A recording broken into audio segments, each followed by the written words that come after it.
Men of Ryloth, the time has come to free ourselves! Cham Syndulla, who is the freedom fighter, who is kind of the leader of the French resistance, he was originally going to be actually working with Wat Tambor as kind of a spiritual leader of the Twi'leks that was lying to them and keeping them under separatist occupation, and then flees with Wat Tambor at the end with the money and the gold. I will have every valuable on this rock before I leave. Henry and I we couldn't get that version of the story to work. And finally we started thinking, in this kind of story where Mace is trying to take back this large objective, there's usually a freedom fighter, there's usually somebody that's working with him. And once we started going down that path, it kind of clicked to have Cham Syndulla be the Ryloth representative of that home army, the resistance fighters. We saw that on Utapau, where Obi-Wan says, If you have warriors, now is the time.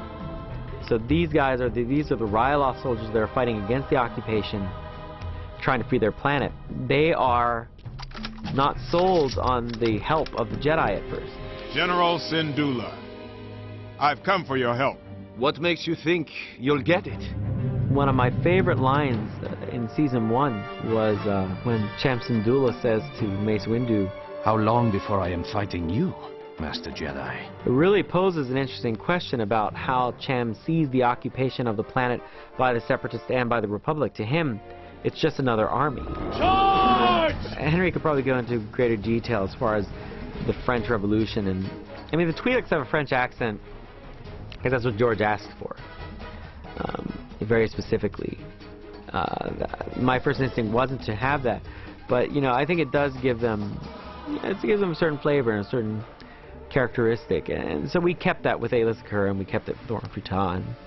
You know, if it then kind of fit in well with the idea that it's, you know, kind of a parallel in some way, at least for when Henry wrote it, then I guess that's just a coincidence. It worked well, but it wasn't an intentional direct parallel that we did.